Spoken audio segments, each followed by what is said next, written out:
let's start streaming. Yay! Say yay! What's going on, everybody? I know I'm about 15. Hey! Look, who's that? Is that you? Say hi. Yeah, that's you. So I'm going to know. Hi. Yeah. Hi. No. Hi. Yeah, we gotta wait for mommy. Hi.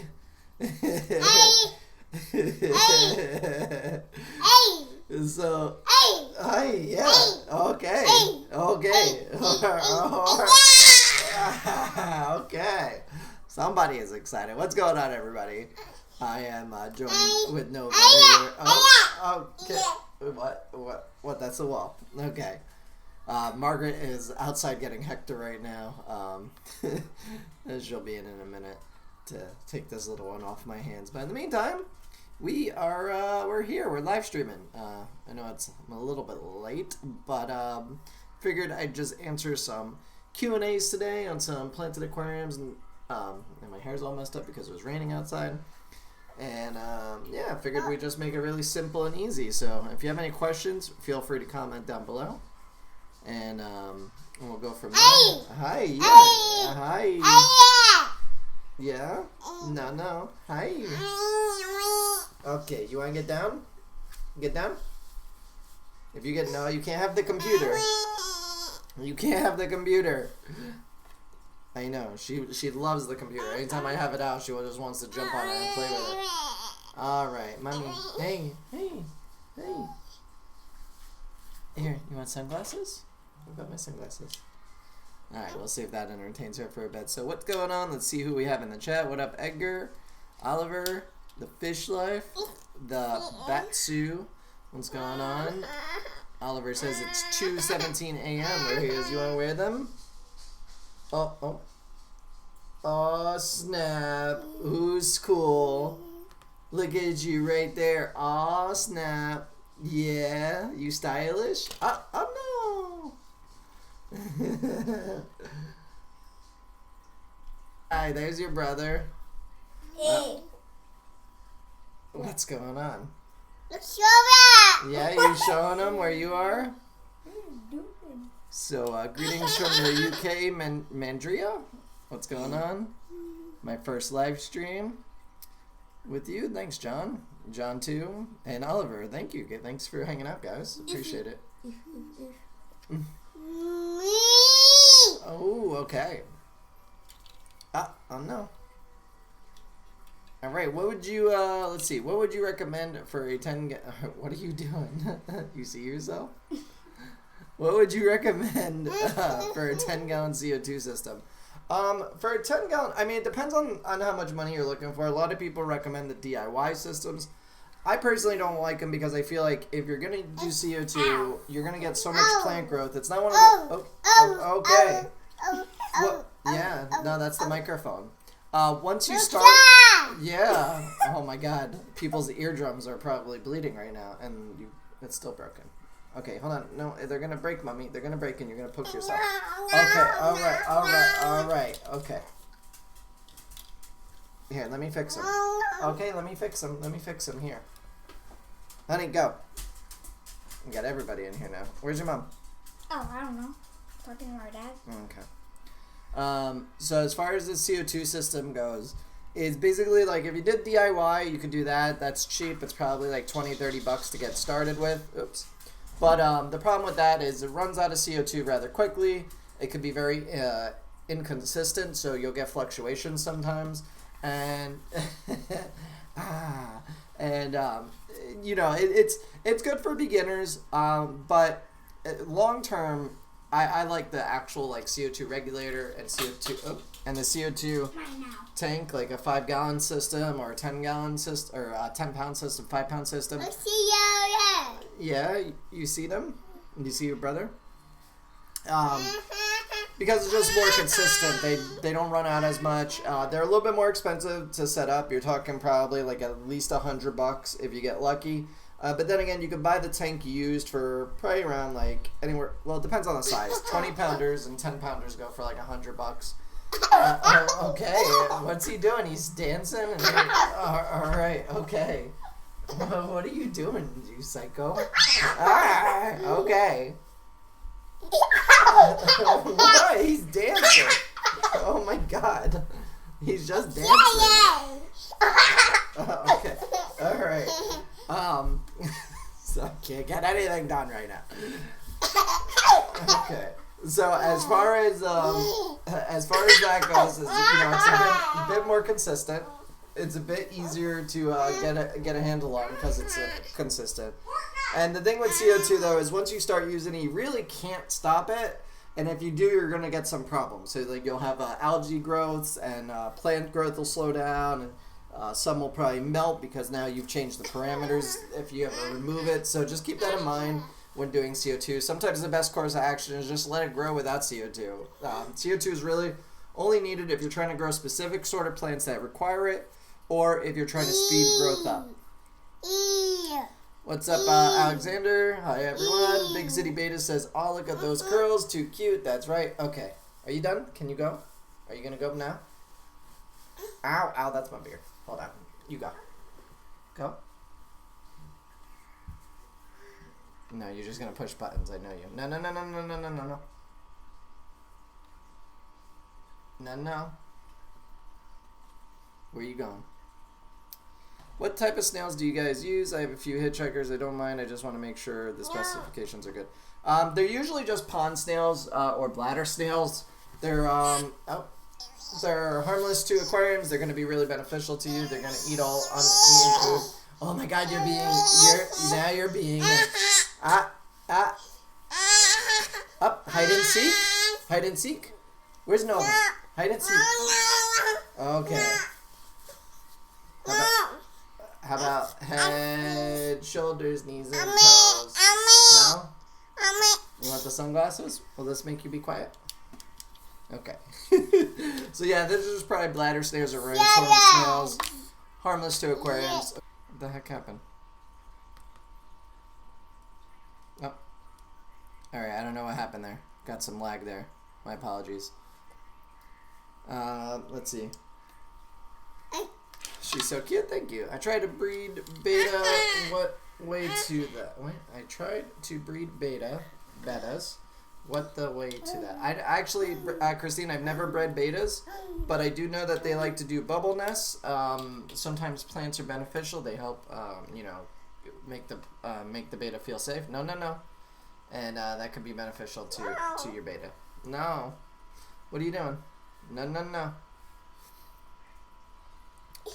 What fish can I breed in a 20-gallon community tank planted? A lot of things, actually. Yeah, that's all the buttons there. You could probably breed most smaller fish, any type of community fish, if they're known to breed in freshwater. That's the thing, like in aquariums. That's the thing. You need to look for fish that are known to be bred in captivity. Some fish only breed in the wild, and then they're wild caught and brought in, so just keep that in mind. Although a lot of fish nowadays are bred in, aquariums. No.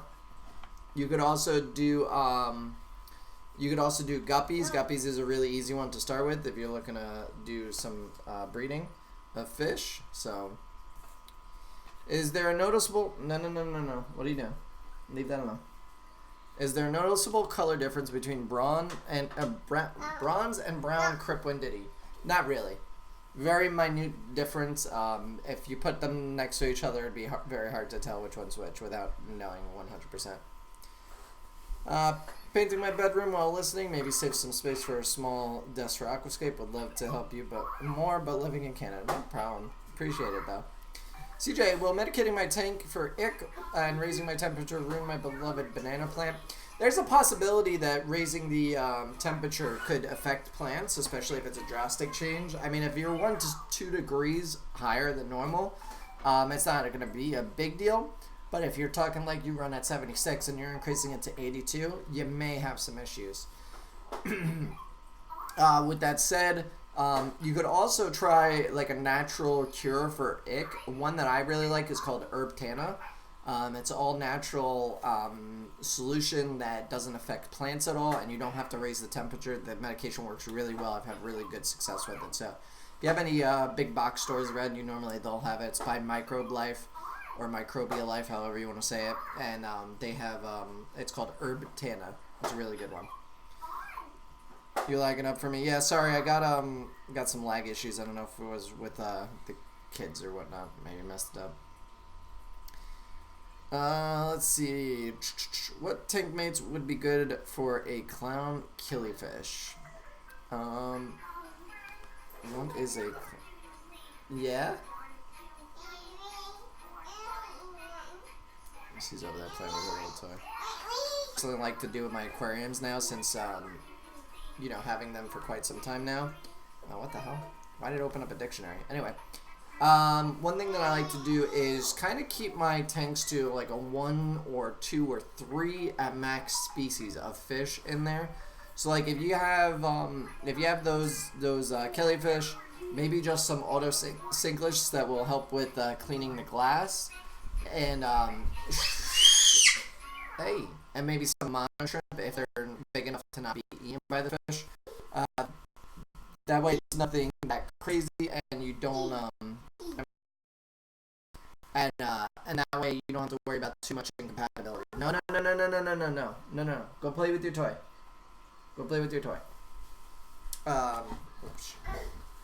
So yeah, so that's kind of my recommendation. But of course, it's your tank. Feel free to do what you want. But just try and I would look up tank mates, and I would make sure that those tank mates have similar condition requirements to those killifish, because you want to make sure that the fish that you get have like the same temperature parameters, same pH levels, and other things. What are you doing? Yeah, go play. Go play with it. Now she's looking at me like, no, I want to come back over here and annoy you. Thank you. You just saved me money and hunting time. Well, I'm glad I could help.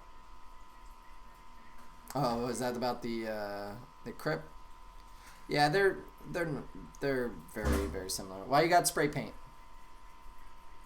Put that back. She's smart. She understands, like, when we say put it back, she knows what that means, and she does it. She's such a smart baby. I don't know. Maybe it's just, like, because it's my first kid, I just think she's super smart, but I feel like she's really smart for you know, for not even being 2 years old. Like, she understands so much.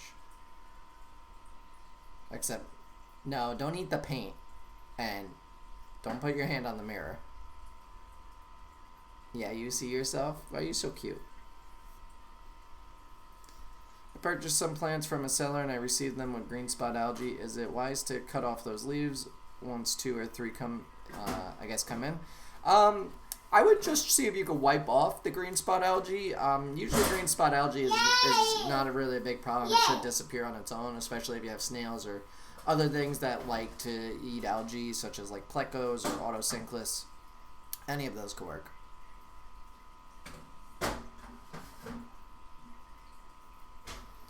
So David says, I have neons, Buenos Aires, silver-tip tetra, corridors, glass bloodfin tetra, and a common pleco in a 60-gallon planted aquarium. No breeding for anything ever breed in that community. So David, here's my kind of outlook on breeding fish. And let me just preface this.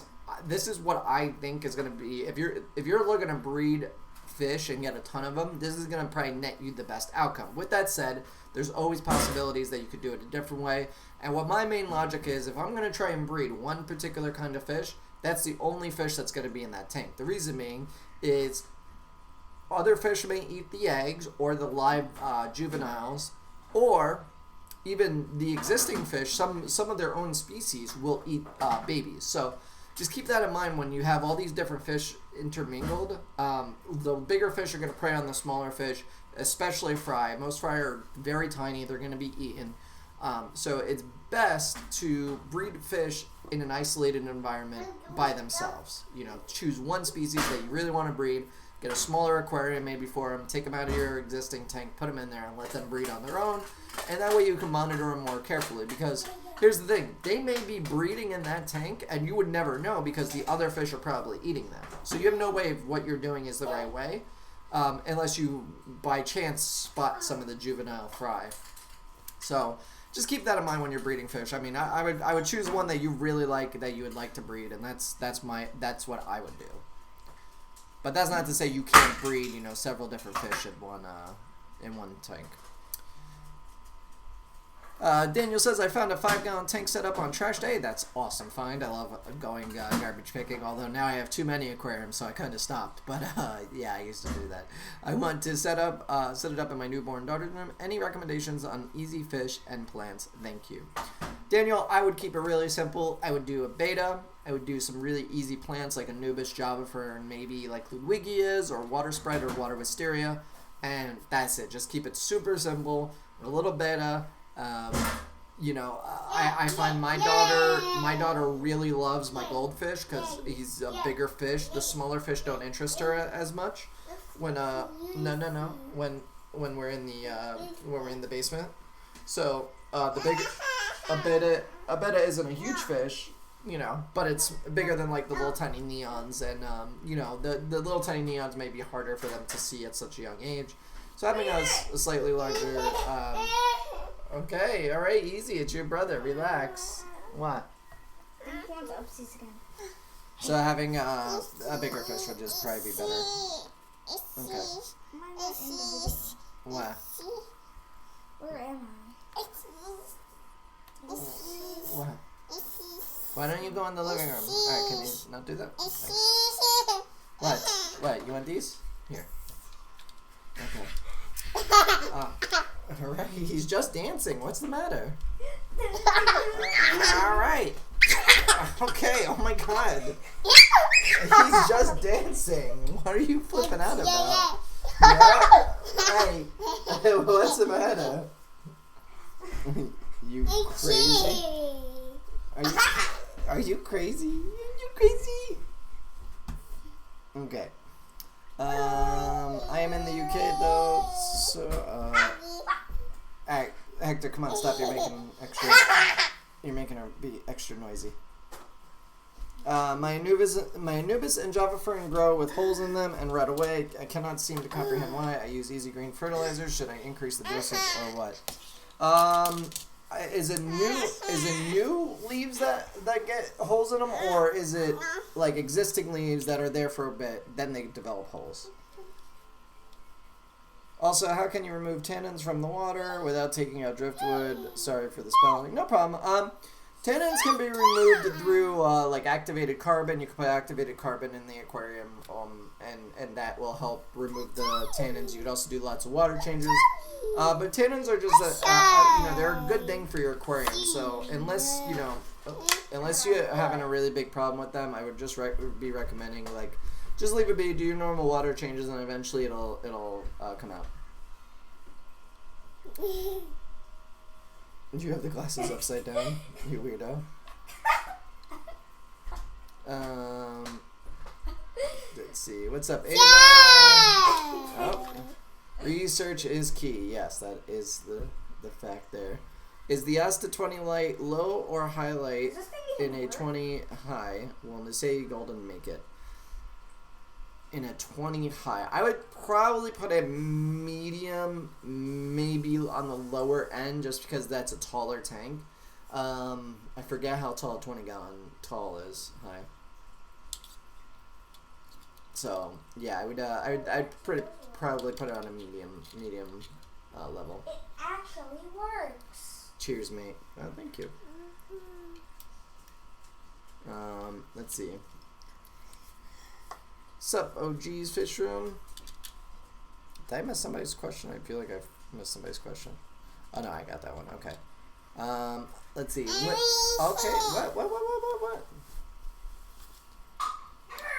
I bought a plant that was listed as a narrow leaf. No, hold on. They're gonna break.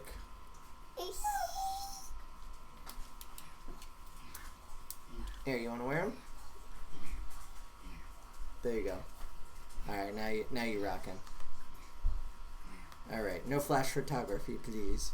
What is that? I bought a plant that was listed as narrow leaf. I don't know what kind though. It I gets wanna go small get brownish myself bumps some. on the leaves, and new leaves grow. Aquarium. Yeah, roots grow from in new leaves and roots. Oh, that sounds like a Java fern. Narrow leaf Java fern, probably. Oh man, I'm so sorry. I forgot you were streaming. I was yapping away with. Yeah. There. Give me. Okay, go to mommy. Yeah, let's go. Papa, Let's go get into some trouble. Let's go. No. I'm gonna try for dancing. Papi, are you hungry or are you good?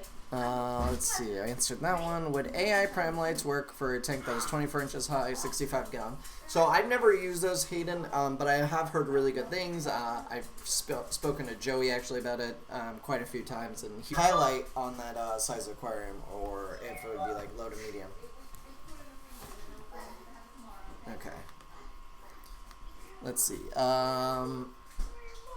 Got your hands full with the kids. Yeah. Now I should be good for the next 20 minutes. So if you want to ask some questions and I'll be kid free, maybe. Oh, no, the little one's coming back. You escaped, mommy? Oh, thank you. Let's go upstairs. Go to mommy. Go to mommy. Let's go. Okay. I was watering the plants. No, let's go. Let's go upstairs. Yeah, here we go. So yeah, so that's that. Let's see.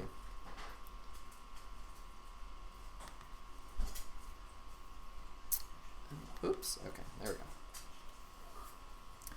So yeah, and with a 65 gallon tank, I mean, that's a tall tank. So if you're looking for really high light, a cheaper way may be to go with like fluorescent tubes, even though it's going to cost you more energy wise.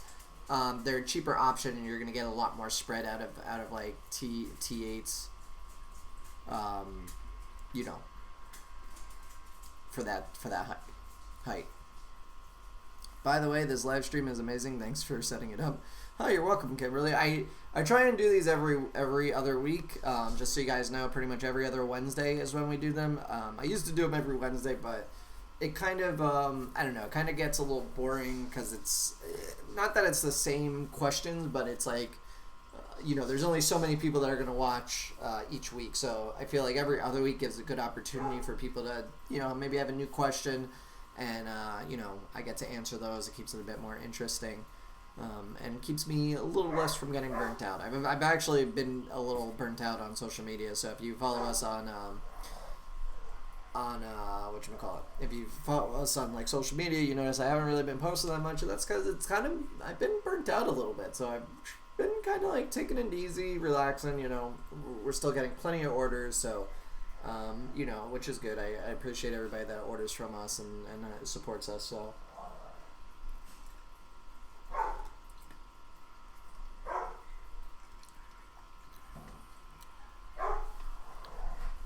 How long does your shipping take to Massachusetts? Daniel asks. So Daniel, if you place your order now or today or before Saturday at 5 p.m., we will pack it up Sunday and then it'll ship out on Monday, and then it'll probably be to you within 1 to 2 days because we're in New York. Well, New Jersey, but we ship out in New York. So yeah, we typically only ship on Mondays and Wednesdays. So if you submit your order before Saturday, like I said, at 5, it'll ship out on Monday. If you wait until after 5 on Saturday, but before 5 p.m. on Tuesday, it'll ship out Wednesday for you. So OG Fish Room says, what's up with expanding, or is that on hold? Right now, it's pretty much on hold. We're at a weird junction where we have enough orders to support us, staying open and all that, and it kind of meets just at the level of inventory. So we have enough supply for our demand, and I feel like changing anything in that formula, like right now or within the next couple months, may jeopardize it. The reason being, if I go from having zero overhead other than paying my employees, the insurance that's needed for that, the supplies that we use, but if I have to start paying rent, and I'm pretty sure there's probably other insurances that I need, because then it'll be an actual location, and other stuff that would be involved with that, like a separate lighting bill, separate water bill, all these things. I feel like that may just offset the money that we do make off the sales from the house, and that would be kind of a bad thing. And I don't think the demand can meet that just yet. I don't think we're large enough, and I don't think we have the footprint. And also, I'm kind of okay right now. I'm kind of content. We have a steady amount of orders coming in. There's really no need to really push that envelope and invest all this money in expanding when I don't see the return there. Right now, we're doing just fine. I mean, I don't see any issues with what we're doing as of right now. That may change in the future. I may decide in 6 months, hey, it's time to get a location. But right now, I think it's just fine the way it is, and I'll reevaluate it. I look at it every couple weeks, every month or so, and I kind of think, all right, are we doing good? That's why I just made huge price reductions to the website, because I realized our orders were slacking a little bit because I might have raised the prices a little too much. So I lowered them down. I figured out a way to bring back in that customer that's not looking to spend a fortune, but also keeping our profits, getting profits, because before I made the price increase, we were not really making a whole lot. So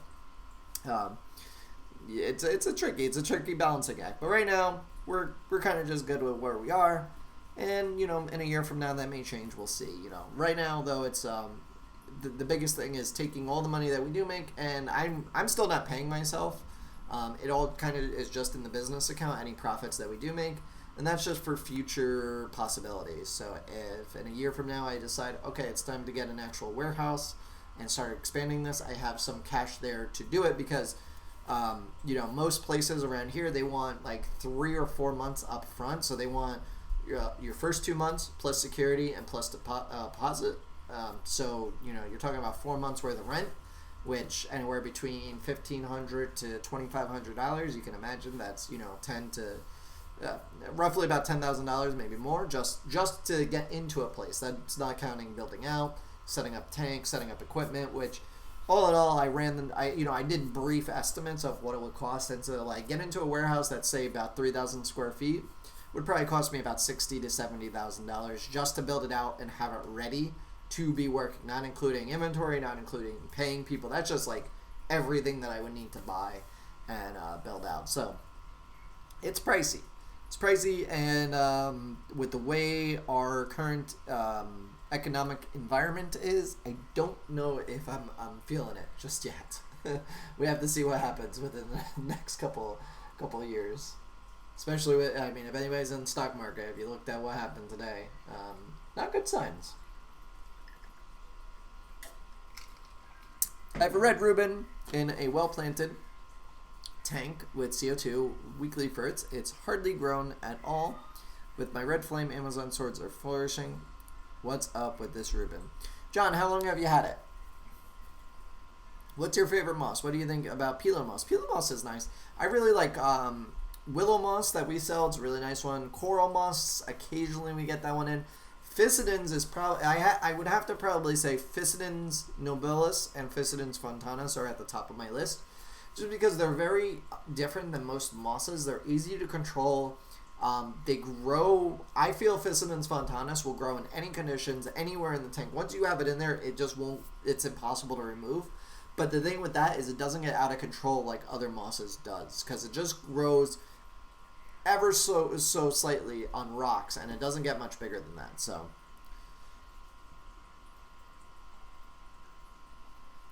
what does green hair algae mean? Well, if it's in fact green hair algae, it could be a couple things. I believe phosphates, if I remember correctly, phosphates could be a cause of it.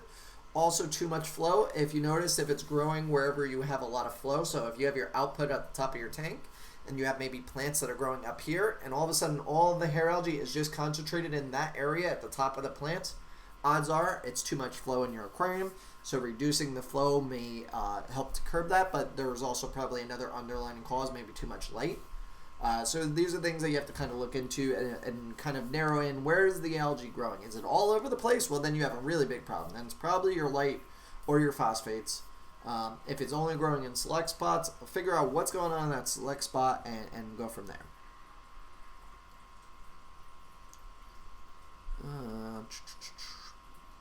Full shrimp that could go in a 10-gallon hard water. I believe most shrimp could go in. Or no, wait. Is it shrimps? Shrimp's like lower pH. I haven't been keeping up with shrimp that much. My one shrimp tank didn't turn out too well. So, yeah. But amados are a good one. Cherry shrimp are really good. I don't know how hard your water is if they could go in there, but I would just take a look and see.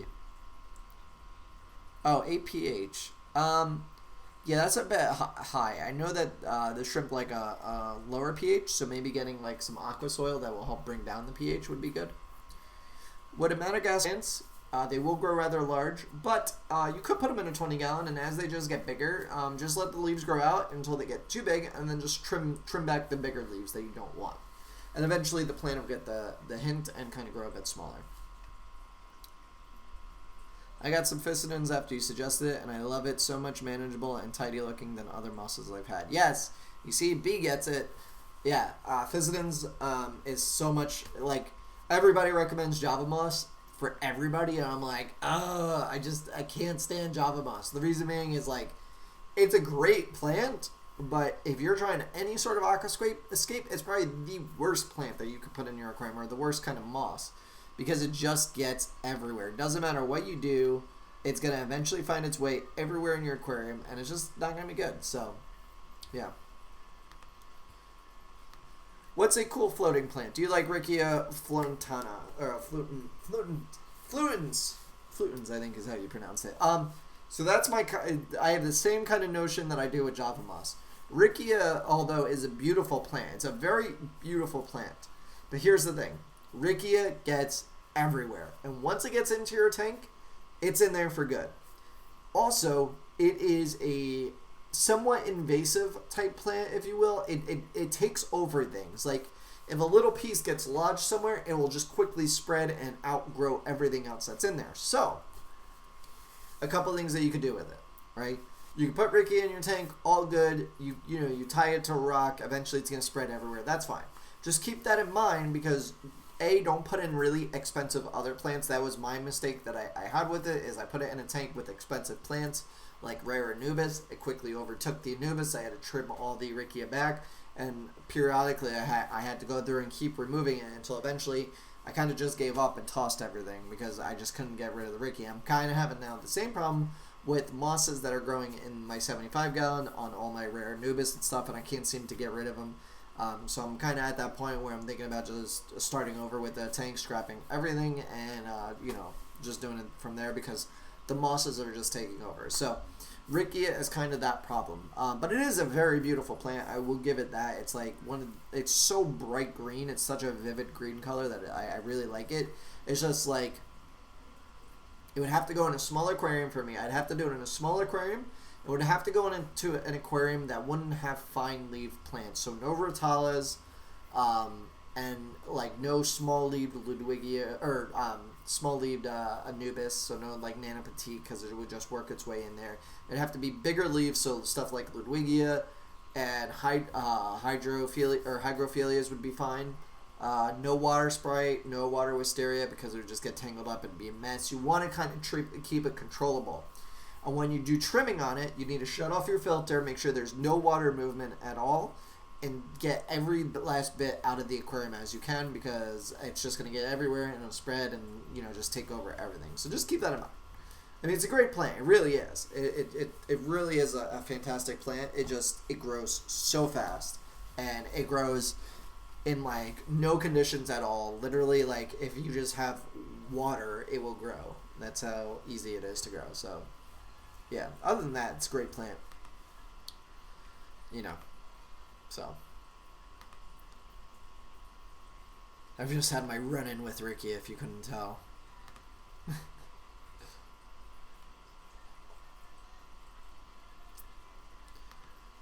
Oh my god.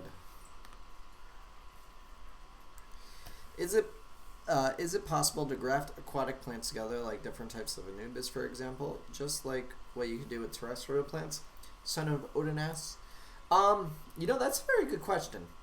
I'm familiar with grafting. I'm like most of our avocados that you guys would eat if you're into avocados are grown from one particular type of avocado tree, and they graft them onto other types of avocados to create that same avocado, the Hass avocado.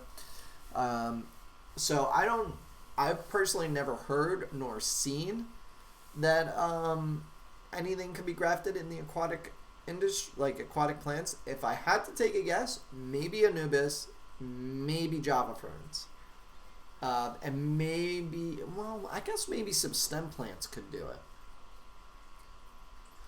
With sword plants, well, probably with stem plants and sword plants, the way you would cross kind of, you graft them together is cross-pollinating them and create different species. That's how most of like the combination swords are made, like red melon and red Reuben, and all these are just variations of cross-pollination. Most rotala is the same thing.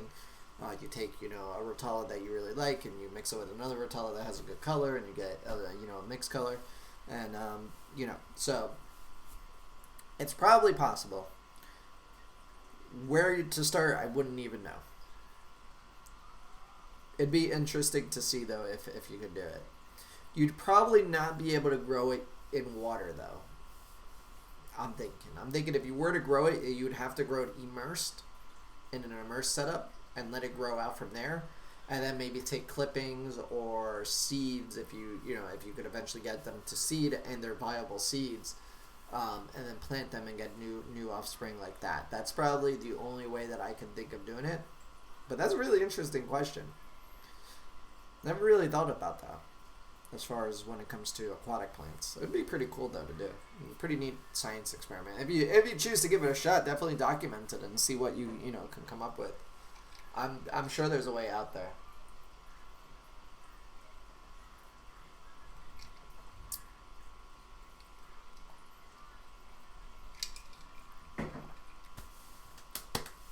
So we got about 5 minutes left. Feel free to send in your questions. Once again, I apologize for being about 15 minutes late today, but life happens. So a funny story. About 2 or 3 weeks ago, I noticed a screw in my tire of my truck. I'm like, but no flat. So I bring it down to the tire shop, and the guy literally takes his finger and he just moves the screw and it falls out of the tire. And I'm like, okay, I feel stupid. It was like a short little screw like this, and it really wasn't stuck in the tire, like just the tiniest bit was. So I'm like, well, I apologize for taking up your time. He's like, don't worry, no charge, I'm like, okay, And so then yesterday I noticed another screw in my tire. And this one was really like, it looked like it was in there. Like it was on, the other one was like in between the treads, so it was hard to gauge on how much it was actually in the tire, but I didn't want to pull it out just in case, like all of a sudden it, air started leaking. So I was just leaving it be. So this one was inside the surface of the tread. It wasn't in between treads, it was on the surface of the tread. So I go back to the same tire shop, and I'm like, well, that's screws in there. I don't want to mess with it. We're going on a road trip this weekend, so I'm like, I don't want to pull that out. And so the guy goes, is it leaking? And I'm like, I don't think so. It hasn't gotten any lower than I noticed. He's like, okay. So he goes, he takes out his pliers, he plucks it out. Now, it was in there. Like, there's a little tiny hole in the tire tread itself, but because the tire tread is the thick part, he was like, yeah, no, it didn't even go through. He checked it to make sure it wasn't leaking and nothing. I was like, oh, okay. Same guy. I'm pretty sure it was the same guy. I feel like they're like, what is this guy serious? The same screw was like this big. I'm like, what the hell? Why do I keep running over these tiny screws? So yeah, so that's part of the reason why I was a little bit late today. I had to go to the tire shop. Could you put a scarlet batis in with clown killie and a killie loach? I'm sure you could. Killie loaches are great.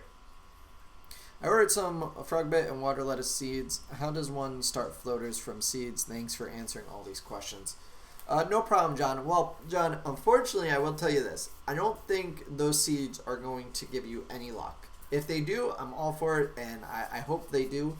But in most cases, most aquatic plant seeds are no good. They're either not truly aquatic plants or they don't sprout at all. With that said, maybe they are. I don't know. I've never tried them.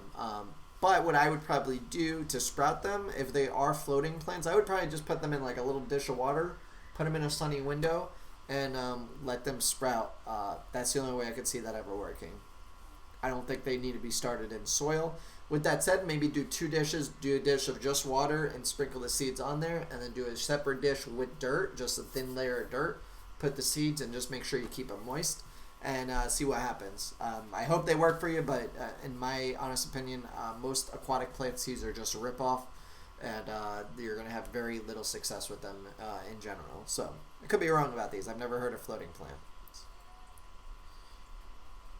Yeah, frog bit's amazing. I've been trying, so we used to have a lot of frog bit, and then all of a sudden, I don't know what happened. We can't seem to grow it quick enough to be able to sell it. Dwarf water lettuce, I have tons of. It's just, like, I have so many crazy amounts of dwarf water lettuce all over the basement. But as far as frog bit just grows a little too slow for me. So back in the winter, I was like, oh, I'm going to do tubs out in the yard this year, and I'll throw the frog bit and redwood floaters and everything back there and just let them grow in the backyard. And I never got around to doing it. And then like a month ago, Jake was like, whatever happened to doing the tubs in the yard? I'm like, why didn't you remind me at the beginning of the spring? I would have put them together. And yeah, so maybe next year I'll do it. I'll put like, a couple giant tubs outside and put in some frog bed and let them really go wild. But yeah, so got 2 minutes. Any other questions, feel free to ask. Otherwise, I'm going to be wrapping this puppy up. Margaret's birthday is this weekend, so I have to go upstairs and pack my bags to get ready. We're leaving on Friday, so it'll be fun. Nice little getaway with a couple of her relatives and a couple of my relatives.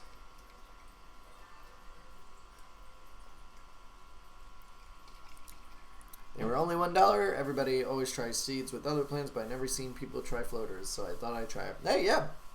I mean, $1, that's nothing. I'm glad you only paid $1, because some of these seed prices, I see like $7.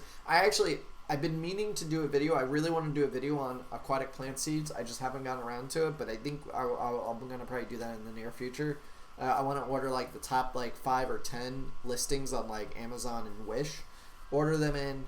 Put them in sample, like in one tank with the water and see what happens and really be able to show, what actually is truly aquatic and what's not. But yeah, it's worth a shot. See what happens. I've never heard of floating plant seeds. So what would be the best all-in-one fertilizer for low tech? Tac says, well, Tac, we sell Vital on our website. It's a fertilizer. It's all-in-one. Pretty easy to use, and it's great for low tech aquariums. If you have high tech, you can go with Vital X, and if you have shrimp tank, if you have shrimp in your tank, you can go with Thrive S, which we also sell on the website. So yeah, I would try those. Cheryl says my tub in my yard is doing really well with frog bit. It's taking over. Yeah, see, I wish I would have remembered early on in the spring. I would have done it.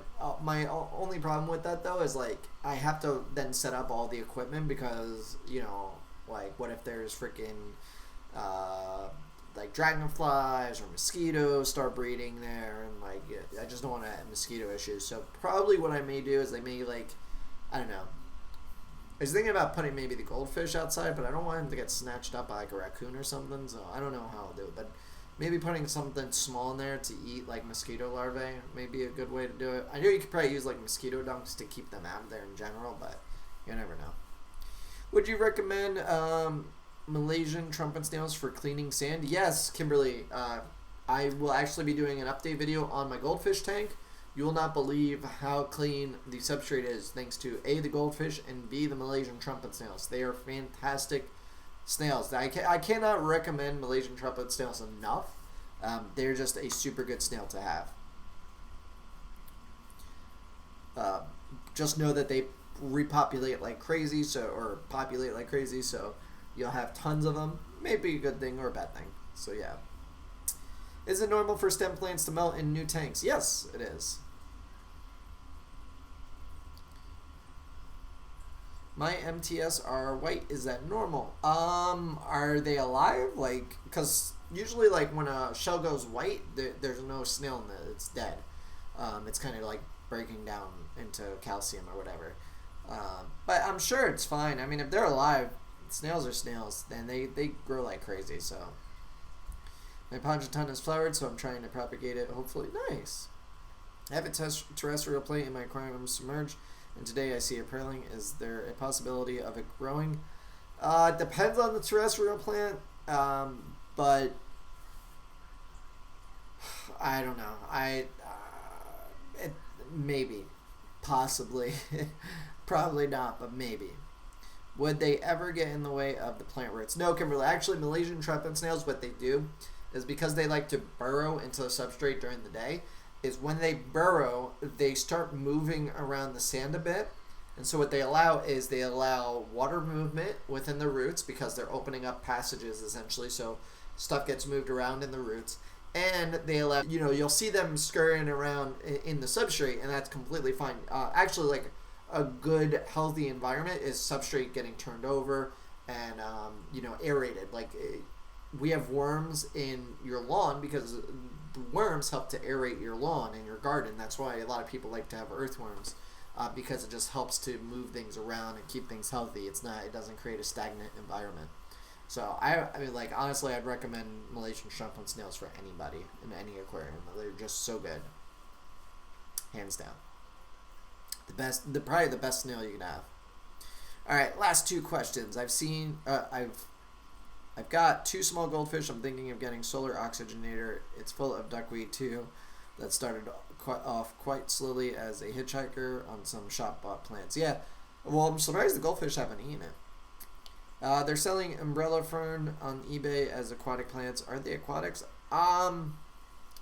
They're marginal plants. So what that means is you could probably keep the roots in water, but not the leaves in water. But I've never really heard of exactly umbrella fern. I've heard umbrella plant. I wonder if that's what they're referring to. Thank you for your very informative videos. You were the main one to get me into plant tanks, and now I've been sucked in. Oh, well, Tack, I'm sorry, but I'm also greatly honored. Does dwarf hairgrass require high-quality substrate and highlight? Highlight, yes. Substrate, not so much, but highlight if you really wanted to take off. Medium to highlight and CO2. What time does your live stream start? Usually around 7 p.m. Eastern time every other Wednesday. Today we were running a few minutes late, but I like to try and do it every other Wednesday. We've missed a couple in the past, but usually if I don't start by like 7:20, figure I'm not showing up. Sometimes things come up. Obviously with a little one running around, sometimes things happen. But yeah, all right, so that's going to be it for today, guys. I appreciate you checking out the live stream. Thank you so much. If you're new here, consider hitting subscribe. And also hit that like button if you enjoyed it. I will see you guys in 2 weeks.